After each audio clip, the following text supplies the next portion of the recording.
Immunity में antibodies को cover करेंगे। याद करिए, तो हम लोग पहले इम्यूनिटी के टाइप्स को डिस्कस कर रहे थे, जिसमें कि पहला लेक्चर हम लोग का इनेट इम्यूनिटी से रिलेटेड था। जो सेकंड लेक्चर था उसमें हम लोग एक्वायर्ड इम्यूनिटी का इंट्रोडक्शन कवर कर रहे थे। आज हम लोग एक्वायर्ड इम्यूनिटी में ही एंटीबॉडीज को पढ़ने वाले हैं। ठीक है। सबसे पहले तो समझो कि एंटीबॉडीज होते क्या हैं। नहीं, तो एंटीबॉडीज हमारे बॉडी में बनने वाले, नहीं, ध्यान रखना है, एंटीबॉडीज हमारे बॉडी में बनने वाले प्रोटेक्टिव केमिकल होते हैं, नहीं, सुरक्षात्मक रसायन होते हैं, जो जो हमारे बॉडी का जो इम्यून सिस्टम है उसके प्लाज्मा सेल्स के द्वारा बनते हैं। और करते क्या है ये, तो कहता है कि अगर कोई एंटीजेन हमारे बॉडी पे अटैक करता है तो उससे बॉडी को प्रोटेक्ट करते हैं, उससे बॉडी को सुरक्षा देते हैं। एक बार फिर से, एंटीबॉडी हमारे बॉडी के प्लाज्मा सेल्स के द्वारा बनने वाले प्रोटेक्टिव केमिकल्स या सुरक्षात्मक रसायन होते हैं, जो किसी भी तरह के एंटीजेन से बॉडी को प्रोटेक्ट करते हैं या बचाते हैं। ठीक है। थोड़ा सा एंटीजेन्स को समझा जाए। नहीं, बोलता है कि एंटीजेन होते क्या हैं। तो एंटीजेन क्या होते हैं कि हमारे बॉडी के बाहर के कुछ सब्सटेंस या पदार्थ होते हैं। नहीं, फॉरेन सब्सटेंस इनको बोल सकते हैं हम लोग, फॉरेन सब्सटेंस बोल सकते हैं, बाहरी पदार्थ बोल सकते हैं, नहीं, जो हमारे में डिजीज कॉज करते हैं, जिनके चलते हमको रोग हो जाता है। ठीक है ना।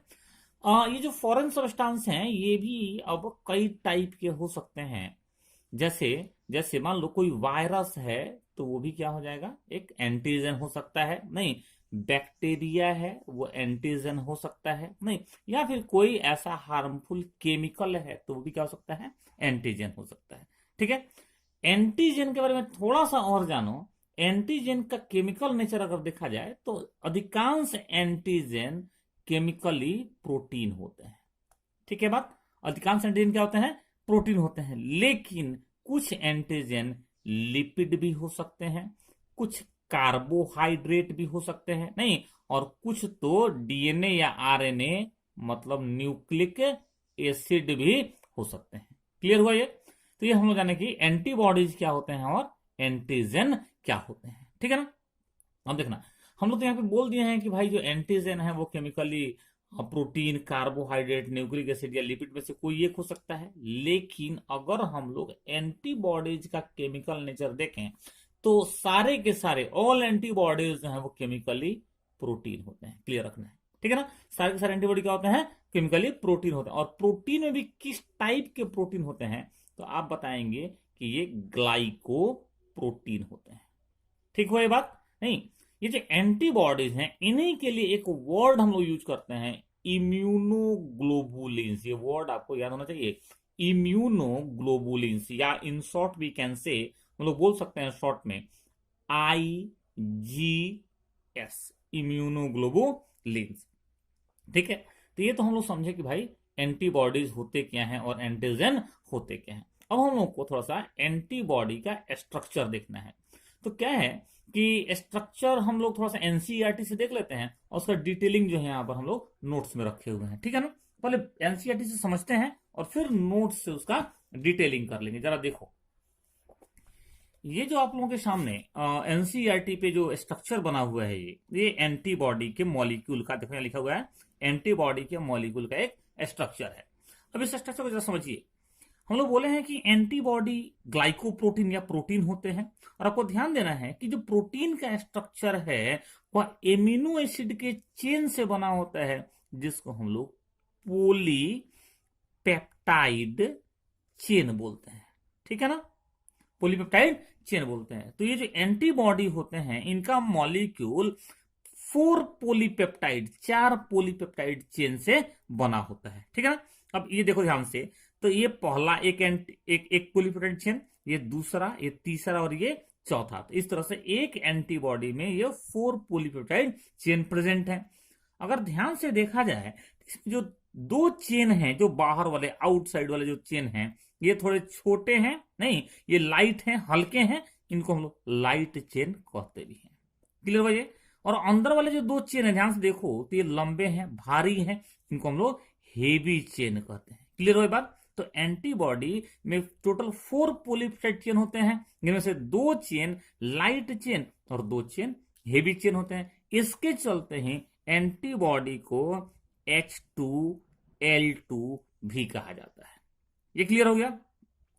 अभी जो अरेंजमेंट है चेन का, जरा इनको देखो तो ये जितने भी चेन है, ये जो 4 चेन है पॉलीपेप्टाइड चेन, ये एक दूसरे से कनेक्टेड हैं, ये अलग अलग नहीं है बल्कि एक दूसरे से जुड़े हुए हैं। कैसे जुड़े हुए हैं ध्यान से देखो तो यहाँ एक स्पेशल टाइप के ये बॉन्ड से जुड़े हुए हैं, दिख रहा है। ये जो बॉन्ड है यहाँ पर 2 पॉलीपेप्टाइड चेन के बीच में बना हुआ, इसको हम लोग बोलते हैं डाई सल्फाइड बॉन्ड। तो आपसे क्वेश्चन करेगा नहीं कि पॉलीपेप्टाइड चेन एंटीबॉडी में किस बॉन्ड से अटैच्ड होते हैं, आप बोलेंगे डाई सल्फाइड बॉन्ड से अटैच्ड होते हैं। ठीक है बात। अब देखो जरा सा, अब क्या है, इस एंटीबॉडी में एंटीजन बाइंडिंग साइट्स होते हैं। मतलब यहां से क्या होता है, एंटीबॉडी एंटीजन को पकड़ते हैं, एंटीजन के साथ जुड़ जाते हैं या बाइंड हो जाते हैं। ठीक है ना। एक और चीज, एंटीबॉडी का स्ट्रक्चर जो है अगर ध्यान से देखो तो इंग्लिश के जो अल्फाबेट्स होते हैं उनके वाई लेटर से मिलता जुलता है। तो ये भी पूछेगा कि एंटीबॉडी का शेप कैसा होता है, तो आप बोल सकते हैं कि कैसा होता है, ये वाई शेप्ड होता है। क्लियर हुआ ये। अब इसी चीज को हम यहां पर डिटेलिंग में देख लेते हैं। हम लिखा है स्ट्रक्चर ऑफ एंटीबॉडी में कि वाई शेप्ड स्ट्रक्चर होता है, तो ये बात समझ में आया। Formed by 4 polypeptide chains, 4 polypeptide chain से बने होते हैं। ये हम लोग स्ट्रक्चर में देखे हैं। इसमें बताया है कि 2 शॉर्ट चेन्स होते हैं जिनको लाइट चेन कहते हैं हम लोग, और 2 लॉन्ग चेन्स होते हैं जिनको हेवी चेन कहते हैं। और इसके चलते 2 शॉर्ट चेन और 2 लॉन्ग चेन के प्रेजेंस के चलते हम लोग एंटीबॉडी को H2L2 से डिनोट करते हैं या दर्शाते हैं। ये भी हम लोग लिखे हुए हैं। नहीं, अगला लिखा है कि polypeptide chains are connected with each other by disulphide bond. मतलब कि एंटीबॉडी में जो पॉलीपेप्टाइड चेन है ये एक दूसरे से कैसे कनेक्टेड होते हैं, जुड़े होते हैं, तो डाइसल्फाइड बॉन्ड से जुड़े होते हैं। तो ये सारा चीज हम लोग क्लियर देख लिए। नहीं, आप एनसीईआरटी उठा करके एक बार इसको पढ़िएगा। अब चलो, अब ये एंटीबॉडीज कितने टाइप के होते हैं, थोड़ा इनका टाइप भी देखा जाए, कितने टाइप के होते हैं ये एंटीबॉडी। नहीं, तो एंटीबॉडी 5 टाइप्स के होते हैं। हमारे बॉडी में 5 अलग अलग 5 अलग अलग टाइप के एंटीबॉडीज प्रेजेंट होते हैं। नहीं, जिनको हम लोग IgG, IgA, IgM, IgD और IgE से डिनोट करते हैं या दर्शाते हैं। IG इम्यूनोग्लोबुलिन के लिए यूज किया जाता है। ठीक है।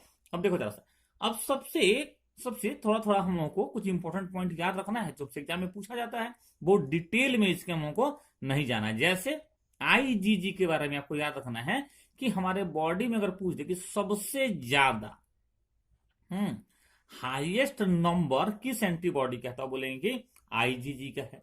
आपसे पूछ दे कि सबसे छोटा स्मॉलेस्ट या लाइटेस्ट एंटीबॉडी कौन से होते हैं, तो बोलेंगे कि IgG। तो ये 2 बात आपको याद रखना है यहां पर। नहीं, ठीक है। ऐसे ही IgA से एक क्वेश्चन पूछता है नहीं कि कोलोस्ट्रम किसको बोलते हैं, बच्चे के जन्म के समय जो मां का पीला दूध निकलता है उसको हम लोग कोलोस्ट्रम बोलते हैं। तो आपसे क्वेश्चन करेंगे कोलोस्ट्रम में कौन सा एंटीबॉडी पाया जाता है, आप बताइए कि IgA पाया जाता है। इसके अलावा भी बॉडी के दूसरे सेक्रेशन हैं, लार वगैरह में भी IgA मिलता है। ठीक है ना। तो ये याद रखना है इसके बारे में। IgM के बारे में आपको क्या याद रखना है कि यह सबसे बड़े साइज का सबसे बड़े साइज का ये क्या होता है, एंटीबॉडी होता है। ठीक है ना। और दूसरी चीज कि ये एग्लूटिनेशन में सबसे ज्यादा एक्टिव होता है। एग्लूटिनेशन अभी नीचे हम लोग समझने वाले हैं। ठीक है। IgD जो है इसके बारे में थोड़ा सा आपको जानना है कि ये जो हमारे ब्लड सेल्स होते हैं RBCs और WBCs एंड WBCs, इनके सरफेस पे ये प्रेजेंट होता है। ठीक है ना। और कैसे काम करता है, तो एंटीजन रिसेप्टर्स के जैसा ये काम करते हैं। ठीक है ना। जो लास्ट टाइप है एंटीबॉडीज का वो है IgG ई, आपको ध्यान रखना है कि जो IgE है, ये जब कभी भी कोई पैथोजन का इन्फेक्शन, खास करके हेलमिंथ का इन्फेक्शन होता है तो बहुत एक्टिव होते हैं। दूसरा, एलर्जी के समय में, एलर्जी के समय में ये एंटीबॉडी IgE बहुत एक्टिव होते हैं। ये क्लियर हो गया। चलिए अब इसमें लास्ट पॉइंट हम लोग कवर किया जाए कि एंटीबॉडीज के फंक्शंस क्या क्या होते हैं। तो ध्यान रखना है कि एंटीबॉडी प्रोटेक्टिव केमिकल्स हैं, ये बचाते हैं हमको किससे, पैथोजन से। नहीं तो क्या करते होंगे, सबसे पहले तो पैथोजेंस जो होते हैं उनको डिस्ट्रॉय करते हैं, उनको डीएक्टिवेट या इनएक्टिवेट कर देते हैं, एक बात। दूसरा बात, अगर सेम पैथोजन का दोबारा अटैक होता है बॉडी पर तो उससे भी क्या करते हैं, एंटीबॉडी बॉडी को प्रोटेक्ट करते हैं, ठीक है ना। थर्ड बात कहता है कि न्यूट्रलाइज टॉक्सिक केमिकल्स, मतलब क्या हुआ इसका, जो पैथोजन हमारे बॉडी में इंटर करते हैं वो कई तरह के हार्मफुल विषाक्त टॉक्सिक केमिकल बॉडी के अंदर में छोड़ते हैं या रिलीज करते हैं। तो ये जो हमारे एंटीबॉडीज हैं ऐसे हार्मफुल केमिकल्स को भी क्या कर देते हैं, न्यूट्रलाइज कर देते हैं, मतलब उनको उदासीन कर देते हैं या उनकी इफेक्ट को समाप्त कर देते हैं। नहीं, एक और फंक्शन इसका है ऑप्सोनाइजेशन, ये थोड़ा हम लोग को समझना है। ऑप्सोनाइजेशन क्या है कि जैसे मान लो कि कोई पैथोजन स्पेशली बैक्टीरिया कुछ होते हैं तो एंटीबॉडी क्या करते हैं कि इनके ऊपर में एक कोट का फॉर्मेशन, एक आवरण बना देते हैं। नहीं, तब क्या होता है कि हमारे बॉडी के जो फैगोसाइट सेल्स हैं, फैगोसाइट्स जो सेल्स हैं वो क्या करते हैं कि ऐसे पैथोजन को या बैक्टीरिया को पकड़ के इनगल्फ कर जाते हैं, उसको किल कर देते हैं। इस प्रोसेस को आप ऑप्सोनाइजेशन बोलेंगे। और लास्ट फंक्शन इनका क्या है, एग्लूटिनेशन। इसका मतलब क्या हुआ, बोलते हैं कि एंटीबॉडी जो एंटीजन के साथ जुड़ जाते हैं, बंध जाते हैं, उसको घेर लेते हैं, उस प्रोसेस को हम लोग क्या कहते हैं, एग्लूटिनेशन कहते हैं, ठीक है।